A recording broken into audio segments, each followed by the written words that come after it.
చాలా బాధాకరం, చాలా దురదృష్టకరం. నేను సంఘటన దగ్గరికి మాధవ్ గారు అందరు నాయకులు పోయి చూశాం. హృదయ విదారకమైనటువంటి సంఘటన. అది చూసినప్పుడు చాలా బాధ కలిగింది.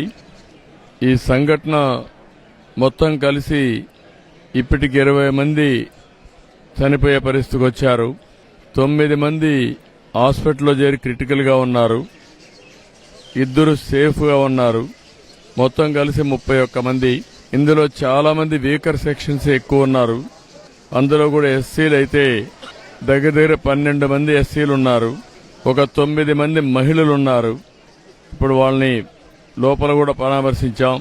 చాలా మంది పేదరికం, ఏదో కూలి పని చేసుకుని ఇల్లు గడపాలనే పరిస్థితి. అవన్నీ కూడా చూసిన తర్వాత జరిగిన సంఘటన పైన చాలా ప్రభుత్వం సీరియస్ గా తీసుకుంటున్నాం. ఈ సంఘటన ఇటీవల ఒక సంఘటన జరిగింది. దానిపైన ఒక ఎంక్వైరీ చేశాం. ఎంక్వైరీ రిపోర్ట్ కూడా పంపించాం. యాక్షన్ తీసుకోమని చెప్పిన తర్వాత రెండో సంఘటన జరిగింది. ప్రభుత్వం ఫర్మ్ గా ఉండి రాబోయే రోజుల్లో ఇలాంటి పునరావృతం కాకుండా చూడడానికి అన్ని విధాల యాక్షన్ తీసుకుంటాం. ఈ సంఘటన ఎంక్వైరీ చేసి అందరికీ అకౌంటబిలిటీ ఫిక్స్ చేస్తాం. ఎవరెవరు ల్యాప్సెస్ ఉన్నాయి, ఎక్కడెక్కడ ల్యాప్సెస్ ఉన్నాయి అన్ని కూడా ఫిక్స్ చేస్తాం. మొట్టమొదటిసారిగా అక్కడుండే ఆఫీసర్లు, ఆర్డీఓ కన్సర్న్, డీఎస్పీ, అదే మరి district labour officer, fire officer, వీళ్ళ నలుగురిని సస్పెన్షన్ లో పెడుతున్నాం. సస్పెన్షన్ లో పెట్టి భవిష్యత్తులో ఎంక్వైరీ చేసిన తర్వాత ఎక్కడ లాక్సిటీ ఉన్నా, ఎక్కడ తప్పున్నా వాళ్లపైన కూడా చర్యలు తీసుకుంటాం. రెండోది, మనుషులు కూడా కొంతమంది విచ్చలవిడితనానికి అలవాటు పడ్డారు. ఇలాంటి నేరాలు చేసి ప్రజా జీవితాలతో చెలగాటమాడే పరిస్థితికి వచ్చారు. వాళ్లపైన క్రిమినల్ ప్రాసిక్యూషన్ చేయడమే కాకుండా చట్టపరంగా వాళ్ళని ఏం చేయాలనో అరెస్టులే కాకుండా ప్రాసిక్యూషన్ చేపిస్తాం. వీలైనంత వరకు లైఫ్ ఇంప్రిజన్మెంట్ వచ్చే ప్రయత్నం చేస్తాం. ఇంకొక పక్కన వాళ్ళ ఆస్తులు కూడా జప్తు చేసి బాధితులకు అందరికీ ఎవరైతే చనిపోయారో వాళ్ళందరూ కూడా కుటుంబాలకు అప్పచెప్తాం. ఎందుకంటే వీళ్ళ ఇష్ట ప్రకారం చేయడానికి వీలు లేదు. అదే మరి ప్రభుత్వ పరంగా ఒక్కొక్కరికి 20 లక్షల రూపాయల ఆర్థిక సహాయం చేసి మృతులందరికీ 20 లక్షల రూపాయల ఆర్థిక సహాయం చేస్తాం. గవర్నమెంట్ ఆఫ్ ఇండియా 2 లక్షలు ఇచ్చారు. అది కాకుండా 20 లక్షలు ఇస్తాం. అదే మాదిరిగా వీళ్ళందరికీ ట్రీట్మెంట్ ఇస్తున్నాం. ఆ ట్రీట్మెంట్ అంతా ఖర్చు పెట్టి ఎవరైతే ఈరోజు ఇంజూర్ అయ్యారో వాళ్ల పరిస్థితిని బట్టి వాళ్ళని ఆదుకుంటాం. కాబట్టి వాళ్ళని కూడా ఆదుకునే కార్యక్రమానికి శ్రీకారం చుడతాం. వీళ్లు కాకుండా ఎవరైతే వీళ్లలో కొంతమంది చిన్న పిల్లలున్నారు, చదువుకోలేని పరిస్థితి కూడా ఉంది, వాళ్ళందరినీ చదివించే బాధ్యత రెసిడెన్షియల్ స్కూల్స్ లో పెట్టి ప్రభుత్వం తీసుకుంటాం. ఈ పేదవాళ్లు ఎవరైతే ఉన్నారో చనిపోయారో వాళ్ళకి ఇళ్లు లేకపోతే ఇళ్లు కూడా కట్టించి వాళ్ళని ఆదుకునే కార్యక్రమానికి కూడా శ్రీకారం చుడతాం. కుటుంబాలను ఆదుకుంటాం. దోషుల్ని కఠినంగా శిక్షిస్తాం. ల్యాప్సెస్ అన్ని పునరావృతం కాకుండా ఫర్మ్ గా యాక్ట్ చేసి అన్ని విధాలా ముందుకు పోతామని చెప్పి తెలియజేసుకుంటూ, నేను ఆ కుటుంబ సభ్యుల్ని తేలేం గాని ఆ కుటుంబాలను ఆదుకోవడానికి అన్ని విధాలా సహకరిస్తాం. ఎవరైతే చనిపోయారో ఆ కుటుంబ సభ్యులకు నా ప్రగాఢ సానుభూతి తెలియజేసుకుంటూ, చనిపోయిన వారందరూ కూడా ఆత్మశాంతి కలగాలని భగవంతుని ప్రార్థిస్తూ సెలవు తీసుకుంటున్నాను.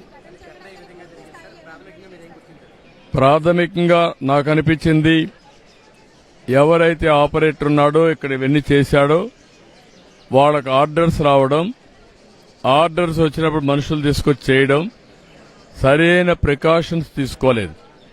ప్రివెంటివ్ మెజర్స్ ఏమైతే తీసుకోవాలనో, ఇది ఎక్స్ప్లోజివ్ మెటీరియల్, అలాంటి మెటీరియల్ ఉన్నప్పుడు అన్ని జాగ్రత్తలు తీసుకోవాల్సింది. ఆ జాగ్రత్తల్లో ఫెయిల్ అయ్యారనేది నా ప్రైమరీ అసెస్మెంట్.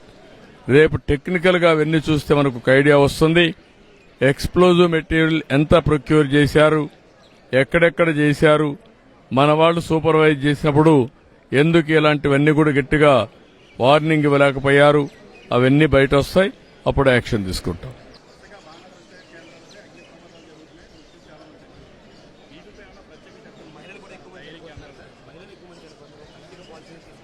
దీని మీద ఇవి తప్పకుండా ఎన్నున్నాయో రెగ్యులేట్ చేస్తాం. ఇప్పటికే ఒక ప్రొసీజర్ ఉంది. ఆ ప్రొసీజర్ కూడా చాలకుండా ఉంది. నేను లాస్ట్ టైం చెప్పాం, వీలైతే ఈ ప్రాంతాలంతా కూడా సీసీటీవీ కెమెరాలు కూడా పెట్టి ఆ సీసీటీవీ కెమెరాలని కంట్రోల్ రూమ్కి ఇచ్చి మానిటర్ చేయాలి కూడా అనుకున్నాం. దీన్ని మళ్ళా ఒక ఎస్ఓపీ అంతా చూస్తాను.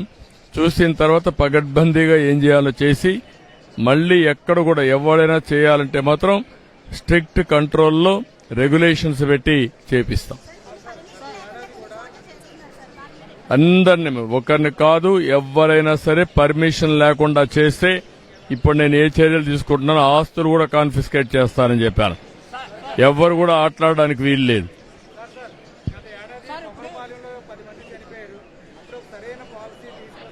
అప్పుడు కూడా తీసుకొచ్చాం, ఆ పాలసీ కూడా సర్క్యులేట్ చేశాం. అందుకే నేను ఇప్పుడు సమీక్ష చేసి ఎక్కడెక్కడ తప్పులు జరిగాయో అవన్నీ కూడా ఎగ్జామిన్ చేసి యాక్షన్ తీసుకుంటాం.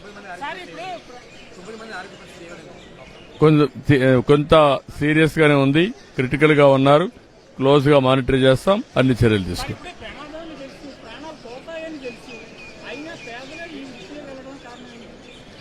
అంటే మనం గుర్తుపెట్టుకోవాల్సింది, ఇక్కడ వాళ్ళు over a period of time అలవాటయ్యారు. ఇప్పుడు నేను అక్కడ మాట్లాడాను, కొంతమంది పిల్లలు చెబుతున్నారు మాకు ఊహ వచ్చినప్పటి నుంచి ఈ పనే చేస్తున్నారని. కొంతమంది 8-10 ఏళ్ల నుంచి చేస్తున్నారు. అదే మరి కొంతమంది అయితే భార్య భర్త ఇద్దరు కూడా పోయిన ఉన్నారు.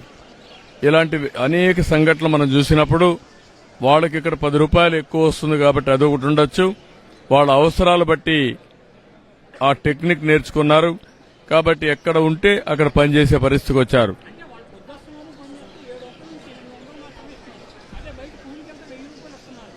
అంటే నువ్వు అంటున్నావు కానీ వాళ్ళకి ఆ పని దొరకలేదు, ఈ పని దొరికింది అంటున్నారు.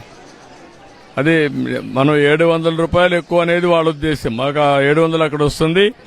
అదే నరేగాకపోతే 300 వస్తుంది. ఉపాధి లేకుండా చెప్పారు. ఇప్పుడు ఏంటంటే వ్యవసాయంలో పనులు లేవు అనేది ఒకటి. వాళ్ళేమంటారా రైతులు, మాకు కూలీలు దొరకడం లేదని వాళ్ళది. ఈ రెండు అందుకే నరేగా కింద 125 రోజులు మనం పని కల్పిస్తున్నాం. అదే మరి అనేక విధాలుగా అనేక యాక్టివిటీస్ ని ఎక్కడెక్కడ పెట్టాలో అవన్నీ పెడుతున్నాం. ఇంకా ఇవన్నీ వాచ్ చేస్తాం. ఎంప్లాయ్మెంట్ ఇప్పుడు గవర్నమెంట్ ఇవ్వాల్సిన సబ్సిడీస్ అన్ని ఇస్తున్నాం. మీరే సూపర్ 6 గానీ అన్ని కుటుంబాలకు ఆదుకునే కార్యక్రమం ఉంది. ఇది కూడా ఏ విధంగా ఉపాధి కల్పిస్తాం. లేదు, ఇంకా దొరకలేదు. We are in search. ఎక్కడున్నా పట్టుకొస్తాం, వదిలిపెట్టే సమస్య లేదు.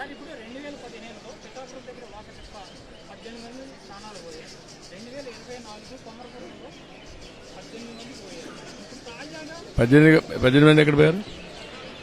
ఇక్కడ మాట్లాడు. 8 అయ్యా. ఊరికే ఏదంటే మాట్లాడుతావు, నువ్వు కనుక్కొని వచ్చి మాట్లాడు. ఊరికే ప్యానిక్ ఏనయ్యా, నేను చాలా స్పష్టంగా ఉన్నా. నువ్వు కనుక్కొని కరెక్ట్ గా నెంబర్ మాట్లాడండి, నేను సమాధానం చెప్తాను. కానీ ఫేక్ నెంబర్ తీసుకొచ్చి మాట్లాడదండి, కరెక్ట్ కాదు.